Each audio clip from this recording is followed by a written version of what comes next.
Welcome to the Power of I Am podcast. I am your host, Crystal Kelly. This is a show where great things are possible by great people.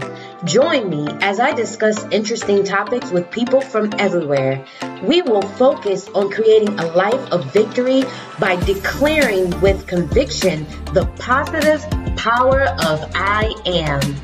Hi, and thank you for joining the Power of I Am podcast. Today's topic, we will be talking with former foster children and where they are today. So, where they were and what their story is, and then what they're doing today. We have on the podcast with me today, Sana Latrease Cotton and Migdalia Wills. So, welcome. And thank you so much for joining me today on The Power of I Am. You know, The Power of I Am focuses on speaking positivity and claiming and receiving who you are and what you're meant to be in this life, and also overcoming trials and tribulations by the power of declaring victory over your life. So, thank you again for being here with me. Sana, tell us a little bit about who you are and where you reside at today. So hello everyone, my name is Sana Latrease Cotton and I go by Sana Latrease most of the time on Facebook and anywhere else you find me. I was born in Bridgeport, Connecticut along with my twin brother. And then when we were actually adopted, we ended up living in New Britain, Connecticut, but was actually raised more in Middletown, Connecticut.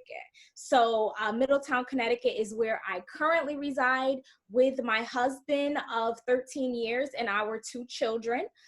We have a son and a daughter, ages 17 and 12. Awesome. Welcome. So, Migdalia, tell us a little bit about you. Hello. Thank you for having me. My name is Migdalia. Everybody that knows me goes and calls me by Mig, but I can go either way. I was born in New Jersey and raised with an older sister. And then I lived in New York for a period of time. Moved a lot when I was a kid. So I was always in either with my suitcase or a plastic bag, tugging along wherever I was going. I now live in Connecticut. I was transferred here from New York for my job. And I moved out here where I met my husband on the phone. I'll get into that later. And we reside here in Connecticut with my 8-year-old son and love it. Been married for about 13 and a half years. And we've been very blessed for the life that we have now. Awesome. Welcome. So, I know that we're talking, today's subject is, foster children, foster child, and we're going to get into that.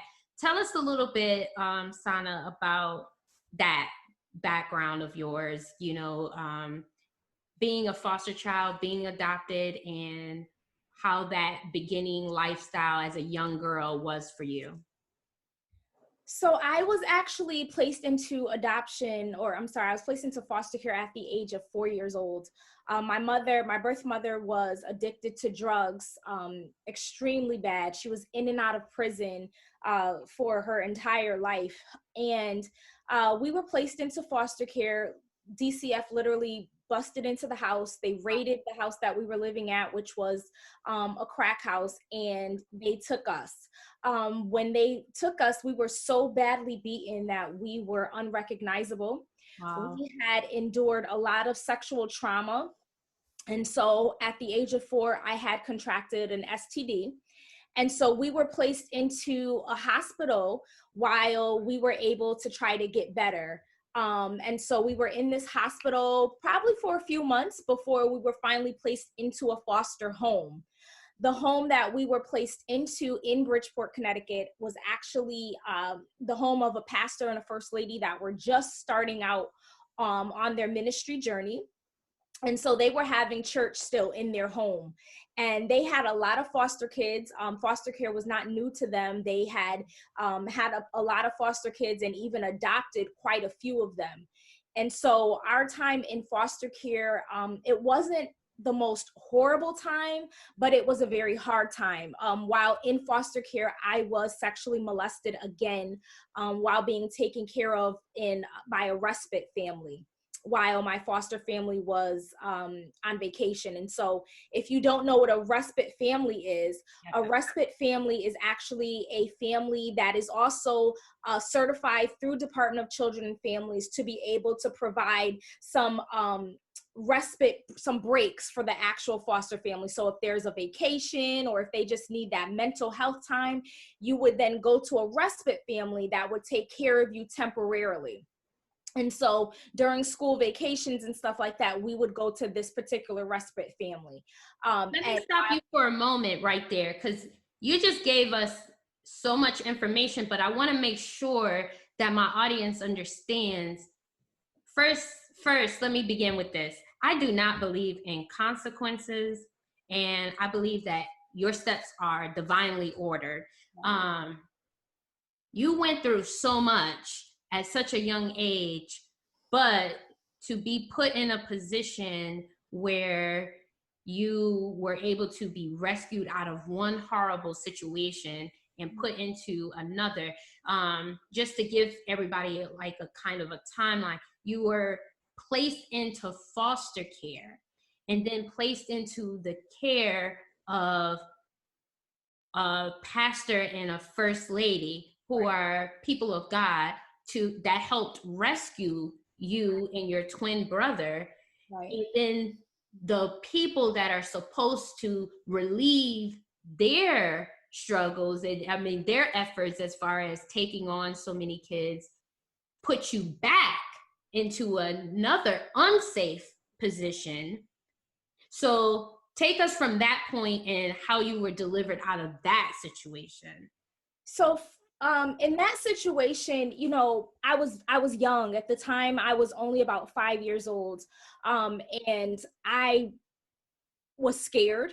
The gentleman that actually molested me was only a few years older than me, so he wasn't a grown man. He was a teenager in the home, and I didn't know what to say. I didn't know what to do or how to really process it, but eventually I got the courage to speak up and say something to my social worker. And, you know, it really was nobody but God, because at the time that it happened, while I was going through this, God was preparing a family across the state in New Britain, was actually taking classes through Department of Children and Family to become adopted parents. And so it kind of happened, you know, there's no great time for sexual abuse to happen, but because this is how I've had to have the perspective of my life in order to be able to persevere and push forward and trust the hand of God on my life, I realized that the timing was just so perfect. And so it happened. I was abused. I ended up speaking up to my social worker, and thankfully she was also a woman of faith. And so she took my telling her seriously. And I say that because there's a lot of social workers who, you might report something, a foster child will report that they're being abused, and they don't do anything about it because it's harder to place them into another foster home. So they will act like it didn't happen, or they will reprimand the family, but the child will still stay there in danger. And let me give you a statistic. So I did some research earlier, and it is reported that 3 out of 5 children in foster care are molested or sexually abused. Right. It's a very high number. And I think between sexual, physical abuse and drug addiction, that's where a lot of majority of kids are removed from their biological families. So my social worker actually took it seriously, and we were moved immediately. We were actually placed into the care of the adopted family that was preparing to become adopted parents until we were actually adopted. So there was a long time that we were living with them. We were not yet adopted, but the plan was for us to become adopted. So from the age of 5 until my 8th birthday, we lived there just as kind of like foster kids in limbo. Wow. That is an amazing story. And I'm just like at awe because I know the woman that you are today and the wonderful things that you are doing. And we'll get into that a little bit more. But just to hear your beginning and to know your journey now, it's just a testament of God all the way. Nobody said it was going to be easy, but look how far he's brought you. That's all I can say. Right. So in that respect, Migdalia, give us a little bit of your history, your background, and how that was for you as a child. I was growing up in New Jersey, and my father was a worker at a local general store, a bodega. We lived above that.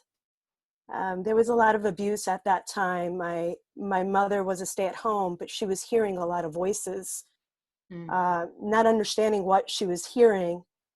She would act out. Later, we found out that she would be diagnosed with disorder. Okay. She was diagnosed with manic depressant, schizophrenia, and bipolar disorder. Wow. And that came later on, though. So in the meantime, we were in the midst of her hearing these voices. My father would come home tired and would either sexually molest us or beat us. Eventually, we moved. My father was coming and going for a period of time. When we moved to New York to be closer to my mom's siblings, my mother's brother lived with us and was stealing money from us, her SSI checks. So eventually the school got involved. My sister is 4 years older than me. So the school got involved because we were missing school so much, and removed us and had us live with family members. Up to that point, we've moved a lot in other states.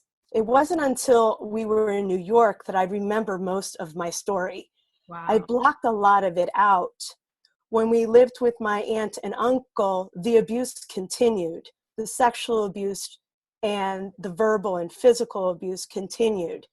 I was once told that because it's been done to us, what difference does it make for it to be continued? Wow. So I never really spoke about my story because I didn't want people to have the permission to do harm to me or my sister.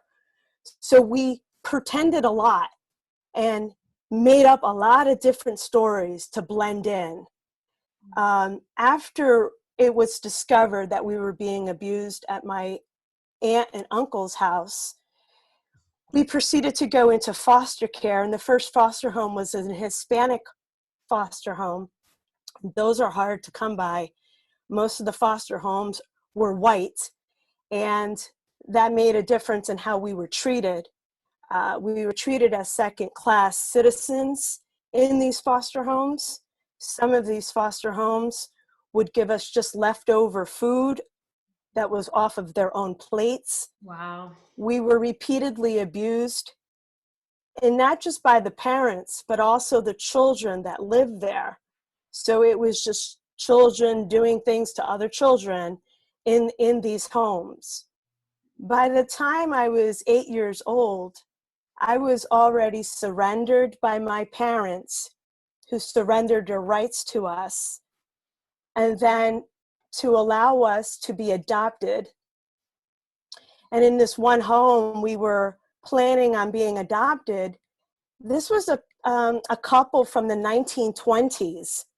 They were born in a period of time right before the Great Depression. And I say that because they were very strict. They rationed food to us. Oh, no. They instilled a lot of fear of lack and a lot of fear of being afraid all the time, you know. By that time, we were now orphaned and just wanting to be in a place that will have us.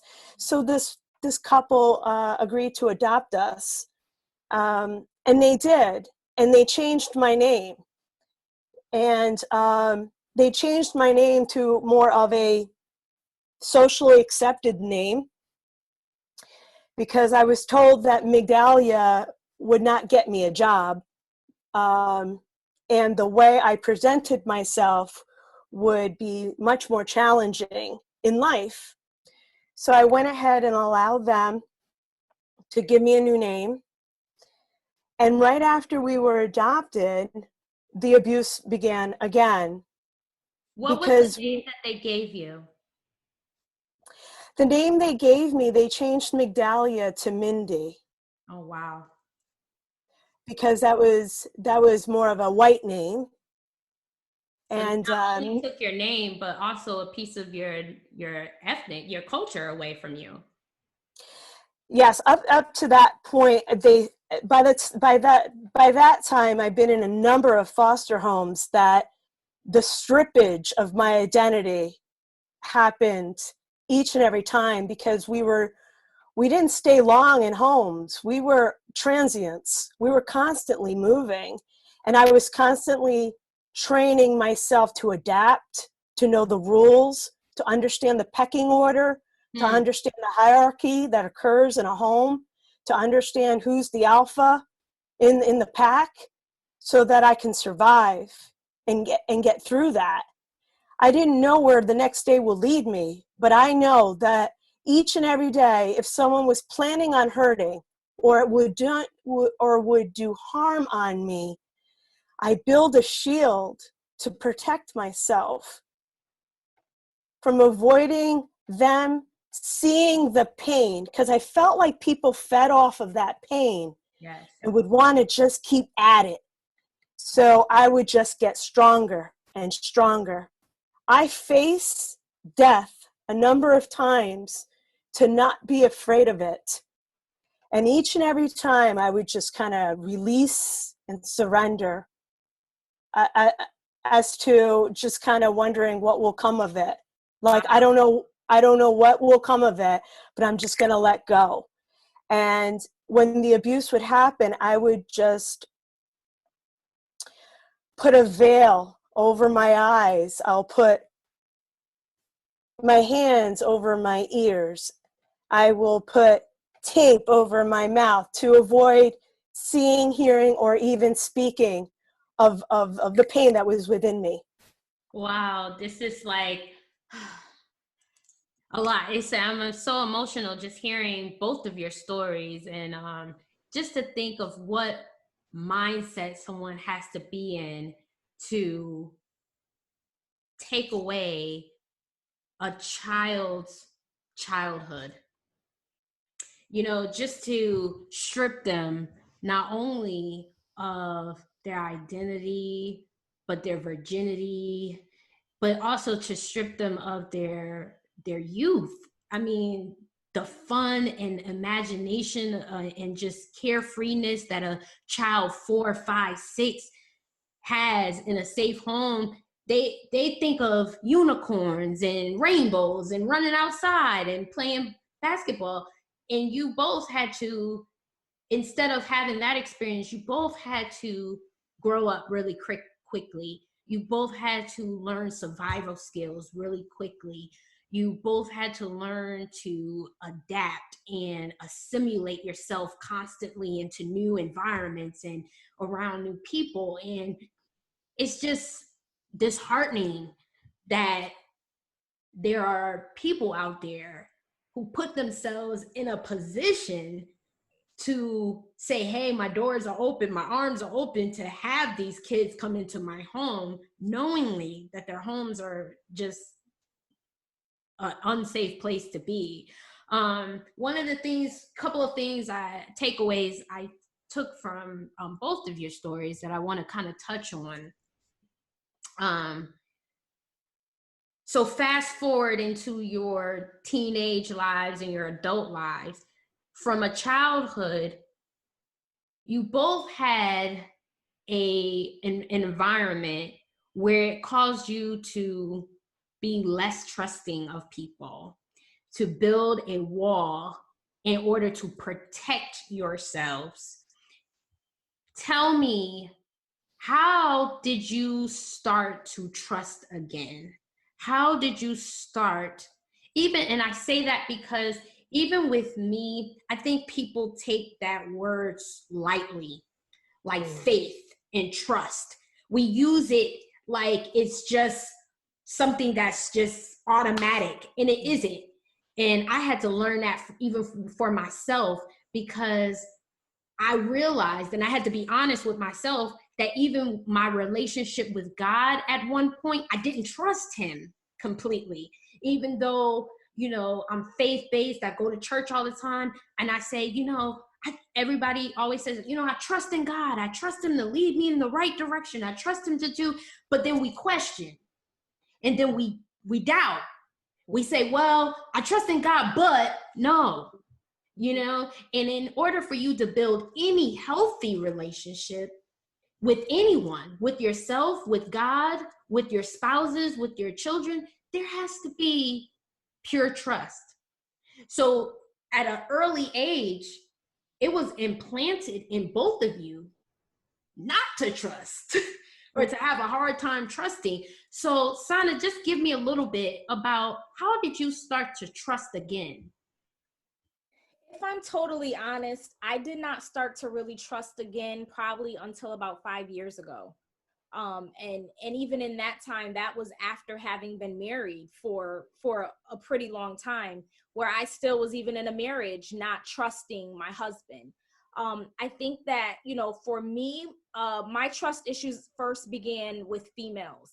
And a lot of that is because my birth father, we did not know. We never met him. He was not in the picture at all. So my mother was the image, female was the image that I created in my mind that were untrustworthy, because, up until that point, she was the person that I cast all the blame upon for everything that we had gone through.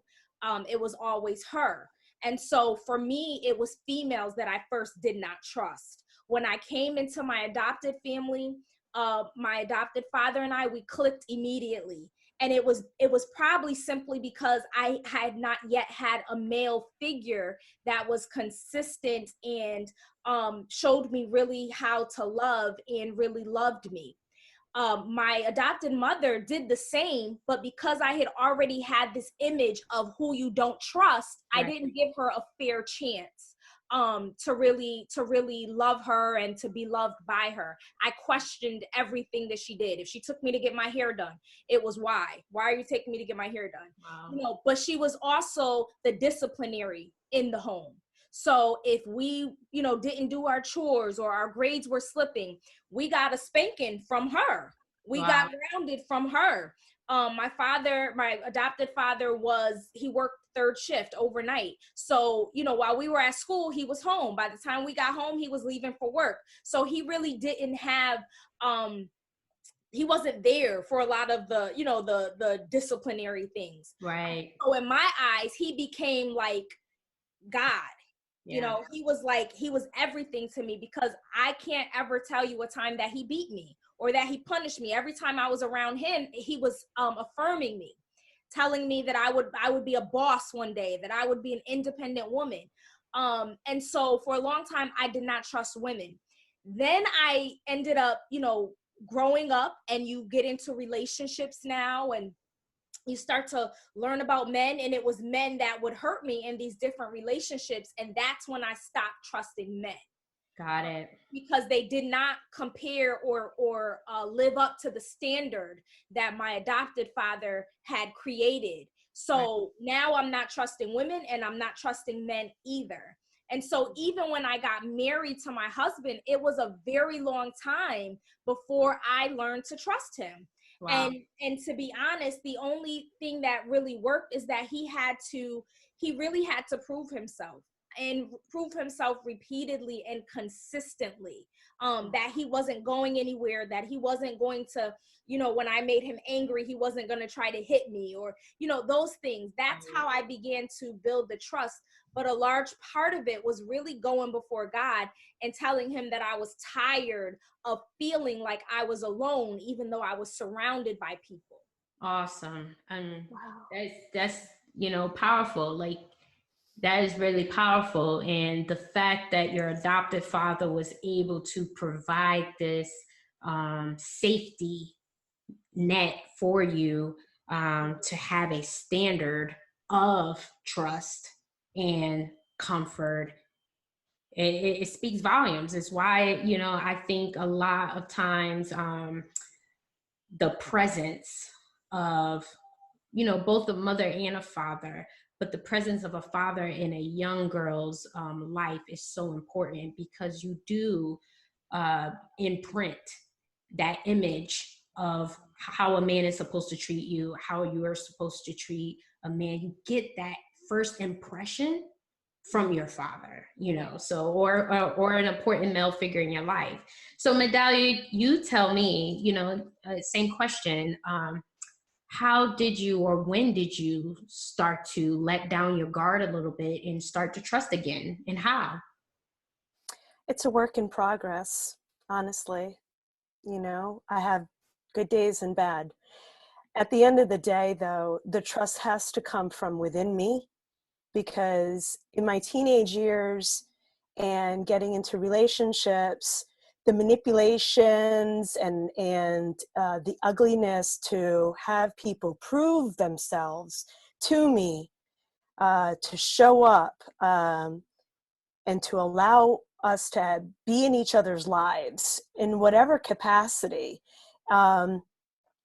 It was very self-abusing, if you will, Mm-hmm. because I knew I was playing. I knew I was keeping you at arm's length.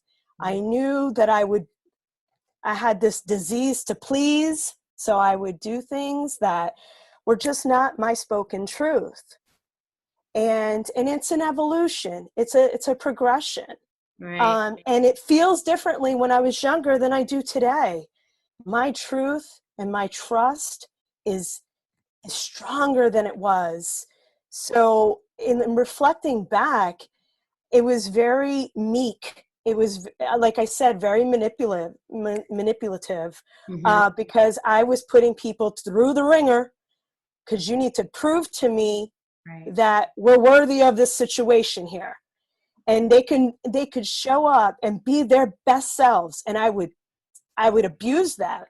I would abuse that in some way, because I didn't think I was worthy of having someone actually being nice to me.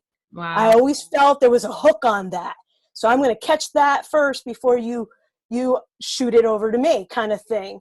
And to the point that was made earlier, I feel that it got to a point where I had to question the validity of why I am here. Mm-hmm. What am I here for? And later on in life, I've realized that I'm to show up because I am to be a messenger of God, and I'm here to serve. How best can I serve? And when I place myself in that position, then the best of me shows up. But if I don't, then I'm like this questionable person, and I'm freaking out. Right. I come up with all kinds of stuff that's not happening, because no one knows my story but me. But if I project it out on you, that's the ugly side of me. And that's not the me I want to show up. Right. So I have to take accountability and responsibility of what that is. And it's so amazing that, you're saying that, because who you, and I know both of you, and, when I met you, Meg, who you project to be is not who you are struggled or had to become. And the key words that you just said, you don't know my story. And that's a song, we sing in church as well, but the words are so true, because we don't share our story.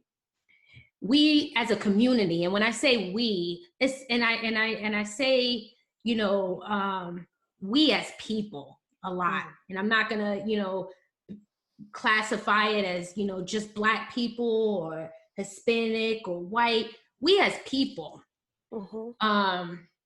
don't share our stories enough with other people in order for us to be a true testimony for strength and for overcoming and for a beacon of light.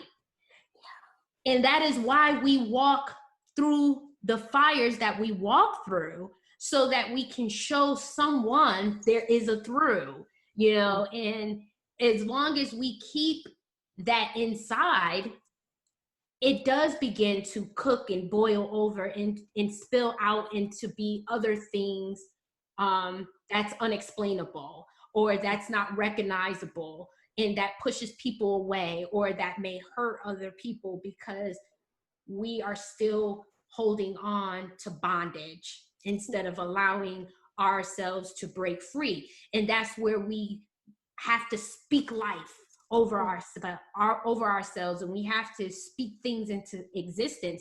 That's why it's so important for me, through this podcast and through my book, I Am Purposely Made. That's an affirmation that really helped save my life. I live and breathe by affirmation, and not just saying it, but saying it with conviction and believing it. Because like you said, Migdalia, I had a mindset one day where I was walking around for years, not knowing my purpose and not thinking that I had a purpose, and I had to tell myself, why are you here? I used to ask myself, why are you here? You don't matter. And these things are going on in your head until God put it on my heart one day. And, I was listening to a sermon, and he put it on my heart one day. God doesn't make mistakes. He doesn't do anything that he does not want to do. And if he did not want me here, there's no one holding him hostage or gunpoint to say, hey, you have to keep Crystal here. No, he didn't have to. And he formed me purposely and beautifully in the image that he saw for me. So I had to remind myself and affirm myself, like you said, Sana, that I am purposely made. I am purposely here for a reason. And, I identify those traits in order for me to be a help and a beacon to other people. And I see that in both of you. So as we come kind of to the close of everything, I want to touch on a few things. Sana, I mentioned to you earlier, but you posted about a chair that you brought in you've had since your adoptive days all the way up until now. And that's a piece of your history that you refuse to let go of, and that means something to you. Tell us a little bit about that chair. So when I was in foster care, my social worker, she was big on giving us things that were sentimental. So she knitted us a sweater one time, one for me, one for my brother, and in the inside it has our name, stitched inside the crocheted sweater that I still have. And she gave me a Cabbage Patch doll, and she gave me this red chair. And although through my life I have, moved around a lot, I have gone through an eviction, back and forth with me and my son at the time when I was a teen mom. But I always kept this chair. And so when I ended up having kids, the chair was in their room. It's a little red plastic chair. It's nothing major. I mean, they probably sell it in the dollar store. It's a very cheap chair, but it's a chair that's never broken. It's been passed from me to my son, who's now 17, to my daughter, who's now 12, and then essentially back to me. And so I still fit in this little chair. It's a little tiny chair, but I still fit in it. And I always look at this chair and it just reminds me of where I've come from. And it's, like I said, it's not expensive in value, but it has a lot of love attached to it, because I know that those things that my social worker gave us were things that we would remember our journey through. And that chair is one of them. And so because May is Foster Care Awareness Month, I've been posting things that are of sentimental value, because I need people to understand that as foster youth, there's not a lot that we are given that we feel like is ours, but there are those people that you run into that sows into your life, no matter how small it is, and it becomes major. My social worker has since passed away, but that chair and that sweater and that Cabbage Patch doll is something that I will never forget her. She'll always be in my heart. And so even when I hear people bashing social workers, today, I always make sure that I tell my story, because I had an amazing social worker. And so they don't all deserve to have, to be bashed. But right. So I posted that picture just to remind myself and to show other foster youth that are out there, that there are people who really sewed into us and expected us to do better with our lives. And Migdalia, so you've been a mom now for 8 years. And so tell me about how is your experience being a mom, and what part of your history do you bring out to your son, if any? Like, how do you feel about your being a mother, and how your history has impacted you for being a mom? Oh, that's a great question, because I didn't think I was going to be a mom. It took 3 years for it to happen, and some help. I had developed endometriosis that was causing a lot of pain and blockage from it happening. And I went to an advanced reproductive doctor to help clear it, and was pregnant within a month after after having the procedure. Wow. The pregnancy was beautiful, in the sense that I was just so happy that I was able to have him. But I did develop Bell's palsy at the end of the pregnancy. So the left side of my face was paralyzed for a period of time. My husband was right there by my side and helped me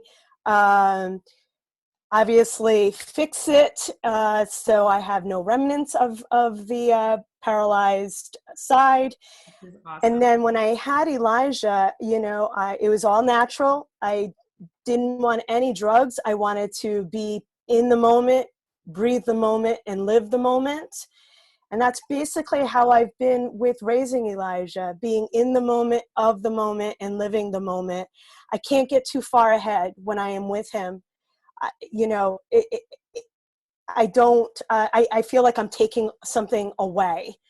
If I'm in his presence, it's about that time with him. We read together, we draw together, we ride bikes. There's all these things that just I never experienced. Right. And like I said, I want to be the best version of myself, regardless of my age, because he is a reflection of that. Right. And I'm a part of that. So the light that I see in him, I just light up, because I know that's the light that I am. And it's through that we're able to break the generational patterns of the abuse that has occurred. And now I can stand proud in that. Real quick though, Crystal, I went through my little bin. I have one little bin of my childhood that I held on to with my dear life. And I came across my 3-year-old self. Oh, wow. Right here. I shined her up. But I tell my 3-year-old self, you're going to be all right. All right, I love it. That is a perfect segue because I was getting ready to, I like to end my segments with affirmations or positive word or scripture. But in the same respect, Sana, what would you tell your 3-year-old self? I would tell my 3-year-old self that you are altogether beautiful. There are no flaws in you. All right. I like it. I love it. So tell me a little bit, tell me about what you're doing today as far as your business, your ministry. I'm gonna, and where they can find you on social media, and then we'll do the same for you, Migdalia, and then we're gonna end on a positive word of affirmation.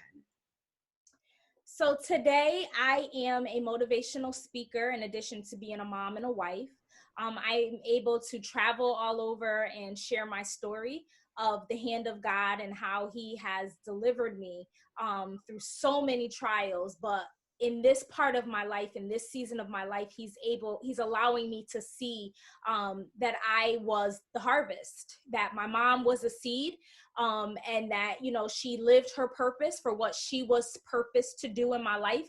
And now here I am. And so it's my responsibility to be the harvest of that seed, and be a positive harvest of that seed. So I have a nonprofit organization called Unashamed, and I have a brand called Unashamed that we basically we deal with families that are disadvantaged, that are facing incarceration, foster care, teen pregnancy, all the things that I have endured in my life. And we try to sow seeds into their lives of strength, of love, of hope, of success. And so we do a lot of initiatives surrounding that. I can be found on social media at Sana Latrease. That is my social media handle on all of my social media. And my website is sanalatrice.com. And you spell Latrease? And Latrease is spelled Latrease. Awesome. And Migdalia? Thank you. I have besides being a mom and a full-time IT cybersecurity specialist, I also do angel card readings. It's under the website Ace Your Space with Me. And I feel that through my divine design coaching, that I leverage several assessments, but I use the cards to help tune in and tap in and turn on to who you really are within you. We tend to seek outside of ourselves for that external validation. Through my coaching, I like to bring it within yourself. And then I usually pull the cards out to kind of affirm what's been stated. We, again, try to go outside of ourselves to get that confirmation. So I leverage the card readings to enforce that. And it's of love and of kindness and of joy, to bring that out within the individual so that they can see their fullest potential. Because as you can imagine, living in the rough side of that of the life's journey, to see the diamond in the rough of that is pretty amazing. And I've given motivational talks as well. And since I tend to be private about my past, I only leverage it when I feel that it's going to be of help and of service to others. It can get kind of heavy on the heart, and it's not defining my moment today. It's not defining the present today. And if I use it, it's only to help catapult us to where we need to be. That's right. I love that. Angel cards. And you said, yes, space? Ace Your Space with Me. Ace Your Space with Me. I love it. So we end this podcast with a word of affirmation or favorite scripture or saying. Do you have one for us, Sana? My favorite saying is, everyone will know it was God. Awesome. Migdalia? I love that. I love that. Mine is, you are the love that you have been seeking for. Oh, beautiful. And God is love. So those two go together. Perfect. Amen. So I thank you both for sharing your stories, for being open and vulnerable with us today, for just giving us a beacon of light and inspiration to those who may hear this, that may be struggling with your same story, and or one that's you have come through, you know, a lot of life tribulations and shown up on the other side brighter, better, and forging forward for the more positive. Also, just to show that two women of color were able to come out of it and not only be successful in business, but your wives and your mothers, and you're healthy, and you are just two of the most powerful, positive people that I know. So you're not living in the woe is me. You're living in a mindset of positivity and of love, and I love that. So thank you so much for being guest on The Power of I Am, and I hope that you will tune in and join us next time.